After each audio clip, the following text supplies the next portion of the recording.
Esse com certeza foi o livro que mais mudou a minha mentalidade financeira e que pode mudar a sua também. O livro Pai Rico, Pai Pobre de Robert Kiyosaki. Entre 2011 e 2013, logo antes de eu ingressar no mercado imobiliário, eu ouvi o áudio desse livro pelo menos umas 20 vezes. E eu percebi que a maior parte do patrimônio construído pelo Robert Kiyosaki, o autor do livro, foi no mercado imobiliário, não foi especulando no mercado financeiro ou mesmo empreendendo. E muitos dos conceitos do livro me fizeram direcionar meu foco para investir e empreender no mercado imobiliário.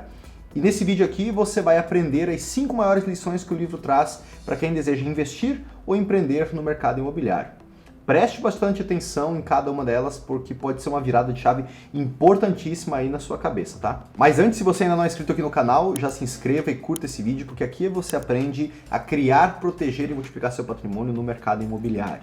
Curta aqui e se inscreva aqui também. Antes de eu entrar propriamente nas 5 lições para investimentos imobiliários, deixa eu contextualizar o livro para que, caso você ainda não tenha lido, se situe na história. Inclusive, eu recomendo muito a leitura.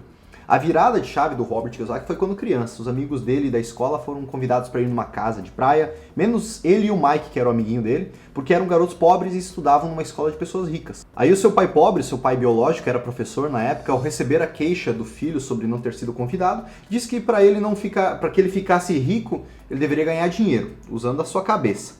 Só que no inglês a expressão make money pode também ser entendida como fazer dinheiro. E foi isso que o Robert e o Mike tentaram fazer, fundindo tubos de pasta de dente, que na época eram feitos de chumbo, e usaram moldes de gesso para fazer moedas falsas. Depois da bagunça que eles fizeram na garagem de casa, o pai biológico de Robert disse que o que eles estavam fazendo era falsificação, mas que se eles quisessem fazer dinheiro de forma legal, o pai do Mike seria a pessoa certa para ensinar para eles. Aí o pai do Mike, na época, tinha armazéns, tinha restaurantes e também tinha um negócio na construção civil. Provavelmente era incorporador imobiliário. Lá nos Estados Unidos se chama developer, né?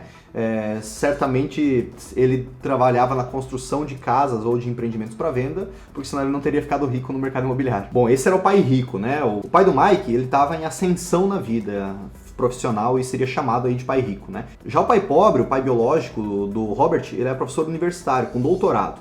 Então trabalhava para o governo e morreu deixando dívidas, segundo o livro. O pai rico, o pai do seu amigo, o Mike, ele não concluiu o ensino médio, empreendedor, e se tornou o homem mais rico do Havaí. E a partir daquele momento, o pai do Mike passou a ser o tutor deles, ensinando eles na prática como que eles poderiam criar dinheiro, não fazer dinheiro, como eles poderiam prosperar financeiramente, ganhar dinheiro, produzir riqueza. E a primeira lição, o primeiro insight para trazer para o mercado imobiliário não é diretamente relacionado ao mercado imobiliário, mas eu vou contextualizar ela com o exemplo do Robert e também meu, que é fuja da corrida dos ratos. Esse termo ficou muito conhecido, né? Você trabalha vendendo seu tempo e não gera escala nem exponencializa os seus resultados. Ou seja, para ganhar mais, tem que trabalhar mais. É quando uma pessoa gasta todos os recursos que ganha com passivos, com carro, com viagens e não guarda dinheiro para construir ativos. E já eu vou explicar sobre a diferença entre ativos e passivos. Então, quando essa pessoa aumenta a sua renda, ganha uma promoção, aumenta também proporcionalmente seus gastos, às vezes acima do que ganha se endividando. Conheço vários pedreiros nas minhas obras que, no tempo livre deles, no final de semana, eles constroem kitnets e salas comerciais para alugar, alguns já com uma renda passiva maior do que o ganho pela produção do reboco, da alvenaria que eles têm lá na obra. E alguns deles constroem imóveis para vender também. Da mesma forma, eu conheço colegas, amigos, engenheiros e outras pessoas de outros mercados que têm mais de 20 anos, às vezes, de profissão, que sempre ganharam bem e nunca acumularam patrimônio, tendo que trabalhar mais se quiserem ganhar mais e não economizam dinheiro. Saia então dessa corrida dos ratos o quanto antes. A maior decisão que você tem todo dia é sobre como alocar melhor o seu tempo e também os seus recursos financeiros. Você pode continuar com o seu emprego ou a sua ocupação principal, desde que desempenhe algum outro trabalho para que os ganhos sejam direcionados a comprar ativos, a construir patrimônio para alcançar a liberdade financeira. O que o Robert fez? Lá em 74, o Robert estava trabalhando como um vendedor de copiadoras da Xerox. Veja só, ele era vendedor. Uma pelo aprendizado que as vendas trazem, outra pelo alto potencial de retorno financeiro também, uma vez que ganhar mais só depende do vendedor. Então, paralelo ao seu trabalho como vendedor, ele abriu uma empresa imobiliária para direcionar todos os seus ganhos na aquisição de imóveis. Então, quanto mais ele trabalhava no emprego tradicional, mais ganhava dinheiro, comissões e mais investia em seu próprio negócio, na sua coluna de ativos. Até que depois de 3 anos, ele já estava faturando mais na sua companhia imobiliária, na sua coluna de ativos, do que na própria Xerox, onde ele tinha um emprego. Aí você deve estar pensando, mas Era nos Estados Unidos, era um cara que foi instruído, era na década de 70, era uma época do boom imobiliário. Aqui no Brasil isso não vai funcionar. Bom, funciona sim, eu vou te contar com mais detalhes na lição número 3, como eu saí da corrida dos ratos e como você pode fazer também. Mas basicamente eu decidi parar de prestar serviços de engenharia, parar de ser corretor de imóveis também, gerenciando obras para os outros que mal cobriam os meus custos na época e além de mal cobrir os custos, me tomavam todo o tempo do meu dia. E eu passei somente a gerenciar os meus próprios empreendimentos para venda, ganhando mais dinheiro em cada negócio e reinvestindo esse capital para viabilizar novos empreendimentos. E essa é uma escolha, uma decisão que você tem que fazer diariamente. Como que você pode alocar melhor o seu tempo, sua energia, seus esforços, seu conhecimento, seus recursos para produzir mais resultados, para gerar mais riqueza, para satisfazer mais os seus sonhos, os seus objetivos. E você não precisa sair agora do seu emprego ou buscar outra coisa, mas você vai fazendo isso gradativamente, ano após ano, tijolinho por tijolinho, utilizando melhor cada vez mais o seu tempo, imprimindo mais esforços na sua coluna de ativos, para que você consiga gradativamente sair da corrida dos ratos. E a segunda lição do livro é: entenda a diferença entre ativos e passivos. E aqui a gente poderia discorrer um monte sobre esses termos, mas o livro trouxe uma clareza, uma simplicidade brilhante. Ativo é tudo aquilo que coloca dinheiro no seu bolso. Passivo é tudo aquilo que tira dinheiro do seu bolso. Ponto. E aí a regra básica é parar de comprar passivos e começar a comprar ativos. Se você está construindo seu patrimônio e surge a oportunidade de, por exemplo, comprar um barco, faz mais sentido você alugar ele nos dias em que você deseja navegar, sair com amigos, com família, do que adquirir um bem que perde valor de mercado rapidamente. Você pode, claro, adquirir seu barco quando você já tem uma coluna de ativos tão grande que investir num barco, investir num passivo se torna irrelevante e aí você vai comprar por puro prazer, mas sem que você possa perder energia financeira por causa disso. O livro traz a casa própria e o carro como passivos também, mas eu não generalizaria tanto assim, porque se você usa o seu carro para trabalho, não é só para ir até o escritório, mas pela flexibilidade de deslocamento que os seus negócios precisam. Ele é um instrumento de geração de ativos nesse caso. E para grande parte das pessoas que são extremamente desorganizadas financeiramente, adquirir o imóvel financiado talvez seja a única alternativa que ela tenha de poupar recursos todo mês, como um investimento compulsório. Então pode ser considerado um ativo sim, mas do aspecto exclusivamente financeiro, adquirir um imóvel não é inteligente. Eu, por exemplo, eu gasto menos de 40 mil reais por ano com a locação do meu apartamento. Eu estou construindo uma das casas para vender, por exemplo, com recursos próprios e financiamento, que dentro de 12, 18 meses vai gerar um lucro líquido superior a 600 mil, 800 mil reais, que vai ser reinvestido na construção de mais imóveis para venda. Então somente quando eu acumular e multiplicar patrimônio não seja prioridade número 1, é que aí sim eu vou construir uma casa para morar, comprando um apartamento e se tornando, de certa forma, um passivo, embora ela se valorize ao longo do tempo. Tá tudo certo comprar um imóvel próprio, investir na casa dos sonhos, comprar um apartamento, mas se você tem a cabeça no lugar, faz muito mais sentido você reinvestir no seu negócio para que você possa, através do seu negócio, através dos seus investimentos imobiliários, por exemplo, você gerar renda e gerar capital a ponto de você utilizar esse capital para comprar sua casa, para construir sua casa, para comprar seu apartamento e ainda permanecer com caixa para reinvestir esse recurso. Essa é a forma racional de se pensar. Mas eu sei que de forma emocional, às vezes a pessoa primeiro quer tomar a decisão de adquirir um imóvel próprio e depois pensar em investimentos e tá tudo bem. O importante é fazer um ou outro. O problema é pegar todo o dinheiro que ganha no mês, torrar ele, né, e não ver a acumulação do patrimônio, seja a casa própria, ou sejam empreendimentos, imóveis para venda ou para aluguel ao longo do tempo. Acho até que vale um outro vídeo aqui especificamente sobre esse tema. Se você quer um vídeo assim, me fala aqui nos comentários. Mas por enquanto, foque na máxima, pare de comprar passivos e comece a comprar ativos. Terceira lição do livro: dinheiro se cria. Isso aqui está lá na página 152. Esse é um exemplo muito bom que vale a pena você ler, tá? Que lá no início da década de 90, a economia de Fênix estava indo mal. O conselho dos consultores financeiros da época, que apareceu na televisão, é: poupe seu dinheiro, guarde $100 por mês, que em 40 anos você será um multimilionário. Esse é um conselho válido para quem tem zero disciplina com seu dinheiro e é extremamente conservador. É válido até hoje. Agora, não é nada eficiente para enriquecer, pois afinal você quer se tornar rico para usufruir de uma melhor qualidade de vida enquanto for jovem, enquanto tiver energia, não para ser um idoso rico. É óbvio que você quer ter uma aposentadoria tranquila, mas você quer também usufruir desse patrimônio que você está construindo.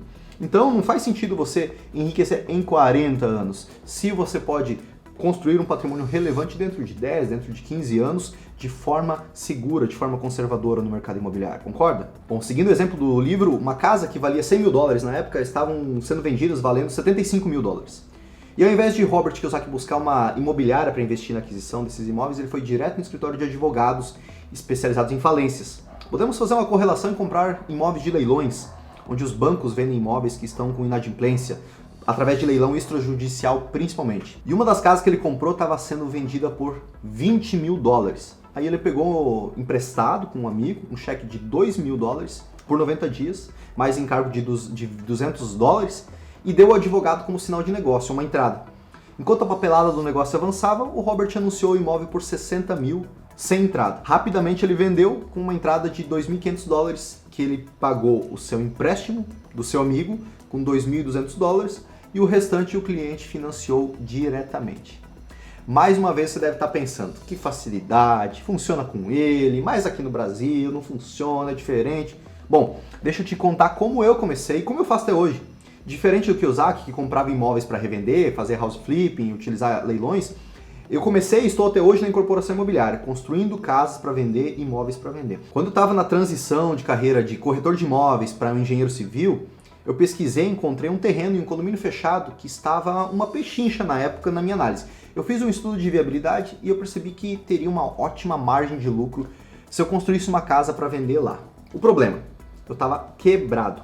Eu não tinha grana nem para pagar as contas no meu próximo mês, quanto mais para adquirir um terreno e construir uma casa para vender. Talvez o mais prudente na época, no meu caso, seria arrumar um emprego, gastar menos do que se ganha, quitar as minhas dívidas, aí acumular economias para reserva de emergência de 6 a 12 meses do meu custo mensal, para somente depois pensar em empreender. Não é assim que grande parte dos educadores financeiros ensinam? De fato, acredito que eles estejam certos, mas e por que a grande maioria dos empreendedores de sucesso, que você e eu admiramos, fizeram diferentes?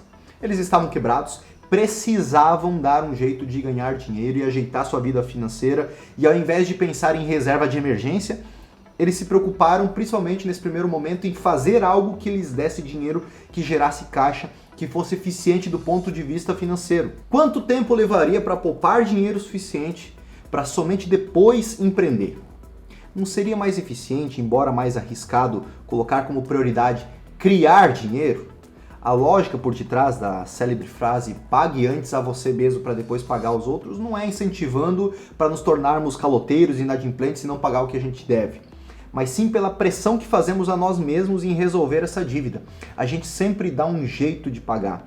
E aí dessa necessidade que surgem as melhores ideias. No meu caso, foi da necessidade de pagar as minhas contas mensais e de construir um patrimônio para atingir a liberdade financeira que me fez estruturar um negócio que hoje chamo de Método Domus, onde eu convido parceiros a investirem comigo na construção de imóveis para venda. E eles ficam com parte do lucro, com uma rentabilidade bem acima da média que o mercado tradicional paga. Para comprar esse terreno que eu comprei, como eu não tinha dinheiro nenhum, eu fiz exatamente o que está no livro. Eu peguei 5 mil reais emprestados, adiantados de um parceiro investidor, que naquele caso foi minha própria namorada, hoje é minha esposa. E juntando com mais 5 mil reais do meu antigo sócio, nós compramos o terreno. Para transformar uma história longa em curta, nós juntamos todos os recursos necessários para comprar o terreno e construir o imóvel com parceiros investidores. Construímos, vendemos a casa e dividimos o lucro. Além do ganho mensal com o gerenciamento da obra, nós tivemos uma divisão de lucros de 260 mil reais. Metade para mim, metade para o meu sócio. Ou seja, 130 mil reais coloquei no bolso. Há poucos meses antes de viabilizar esse empreendimento, eu estava buscando um emprego que me pagasse 3 mil reais por mês. Eu estava procurando esse emprego porque era o meu custo mensal. Eu só queria cobrir meu custo mensal para poder trabalhar e gerar caixa. Mas eu consegui esses 3 mil reais por mês com o gerenciamento dessa obra. E depois mais 130 mil reais na divisão dos lucros na venda dessa casa. Então eu tive uma renda mensal e mais dividendos pela venda do imóvel. Esse valor ele foi diretamente para minha coluna de ativos, para gerar novos negócios, como esse que eu fiz. Logo, a forma mais eficiente, até mesmo rápida, de se criar dinheiro no mercado imobiliário é empreendendo na etapa mais rentável dele, a construção de imóveis para venda. Somente depois de ter acumulado uma quantia que você considera satisfatória que vale a pena distribuir esses investimentos em outras áreas, como imóveis para aluguel, para ter renda passiva ou mesmo em outros mercados. Robert também fez transações popularmente conhecidas nos Estados Unidos como house flipping, que é comprar imóveis, reformar, vender. A lógica é a mesma. Comprar o imóvel abaixo do valor de mercado, seja ele apartamento, casa, terreno. No caso dele, house flipping, reformar ou construir um produto que agregue valor para revender. Essa também é uma estratégia interessante para se criar dinheiro no mercado imobiliário. A quarta lição vai de encontro à terceira, que é levante dinheiro. Eu vou ler um pedacinho aqui do livro para você entender. As pessoas comuns só procuram o banco. Esse segundo tipo de investidor precisa saber onde levantar recursos, e há muitas formas de fazê-lo sem ir ao banco. Para começar, aprendi a comprar imóveis sem precisar do banco. Não tanto pelos imóveis, mas pelo aprendizado de como conseguir o dinheiro, o que não tem preço. Muito frequentemente ouço as pessoas dizerem: o banco não me dá um empréstimo, ou não tenho dinheiro para comprar isso. Se quiser se tornar um investidor do segundo tipo, precisará aprender a fazer o que atrapalha muita gente. Em outras palavras, a maioria das pessoas deixa que a falta de dinheiro as impeça de fechar um negócio. Se puder evitar esse obstáculo, estará anos-luz à frente dos que não aprenderam essas habilidades. Muitas vezes adquiriu uma casa, ações ou um prédio residencial sem ter um tostão do banco. Uma vez comprei um prédio por 1,2 milhão de dólares. O que fiz se chama amarrar a transação com um contrato escrito entre comprador e vendedor. Então consegui o necessário para pagar o depósito de 100 mil dólares, o que me permitiu obter 90 dias para levantar o resto do dinheiro. Por que eu fiz isso? Simplesmente sabia que o prédio valia 2 milhões. Não levantei o dinheiro. Em vez disso, a pessoa que depositou 100 mil dólares me deu 50 mil dólares por ter encontrado o prédio, assumiu a minha posição e saí do negócio. Total de tempo de trabalho, 3 dias. Repito, conta mais o que você sabe do que o que compra. Investir não é comprar, é mais um caso de conhecer. Uau! Quanto tempo você levaria para guardar recursos suficientes para começar a investir de forma relevante no mercado imobiliário? Vamos supor que você economizou 10 mil reais e que, por ser um valor ainda pequeno, resolveu investir em ações na Bolsa de Valores. Após 6 meses, você leva um susto ao abrir o painel da corretora, pois as ações haviam valorizado 20%. 20% em 6 meses. Uau! Ganhou bastante dinheiro, né? De 10 mil, seu patrimônio pulou para 12 mil reais. Concorda que isso não vai resolver a sua vida financeira?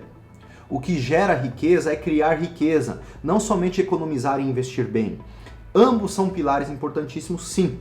Se você guardou 10 mil reais e investiu, isso demonstra muita disciplina da sua parte, mais do que a maioria das pessoas que nunca guardou um centavo, concorda? Mas existe um próximo nível, concorda com isso também? Que é utilizar esses raros recursos de forma mais eficiente do que deixar investido, que mesmo com uma boa performance da carteira, não vão gerar um montante significativo em anos.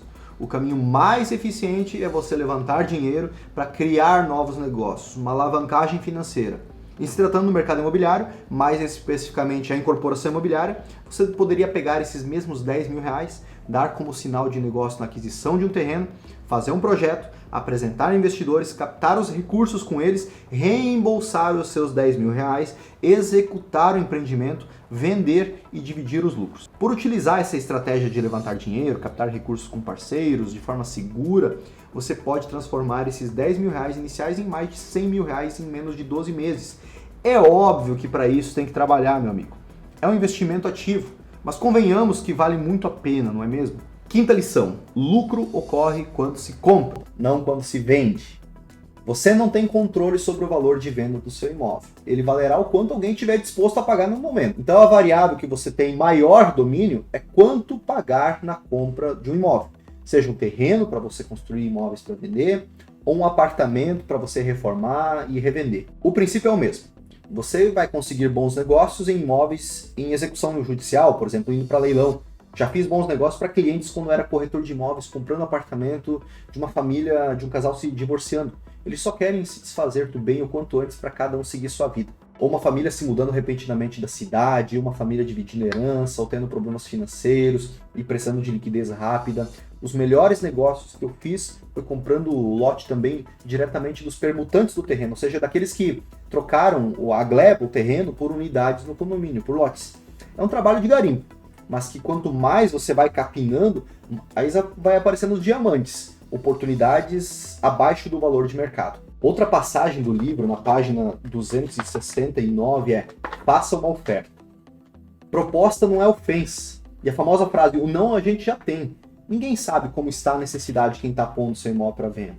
Considere, inclusive, como um favor que você está fazendo em dar oportunidade a essa família, essa pessoa, a todas essas pessoas que gerarem liquidez dos seus ativos e resolverem as suas necessidades financeiras, resolver a sua vida. Se elas não aceitarem a sua proposta, ao menos virá delas uma contraproposta, um valor mais amigável. E a sexta lição, nunca pare de estudar. Não está diretamente ligado ao mercado imobiliário também, mas serve para todas as áreas das nossas vidas. Podemos dizer que a vida é uma escada rolante que está descendo e nós precisamos subir por ela. Então, se subirmos na mesma velocidade que ela desce, a gente vai ficar parado no mesmo lugar. Se pararmos de subir, a gente vai descer, né? Então, para poder subir até o próximo nível, até o andar superior, é necessário caminhar mais rápido do que a velocidade contrária dela. Os estudos, eles são uma forma de você acelerar a sua subida, pois em um mundo em constante mudança, o que você aprendeu durante a faculdade ou na vida mesmo, raramente vai ser o suficiente para proporcionar estabilidade para o resto da sua vida. E lembrando sempre que essa jornada é preciso que seja divertida, é apenas um jogo, às vezes você ganha, às vezes você aprende, mas você nunca perde. E talvez você tenha entendido os princípios, mas gostaria de algo ainda mais prático, mão na massa, para que você possa implementar, não é? E por isso, nesse vídeo aqui, eu mostro a minha estratégia de criação e multiplicação de patrimônio no mercado imobiliário que você pode utilizar também. Por isso, assista ele que vai valer a pena, hein?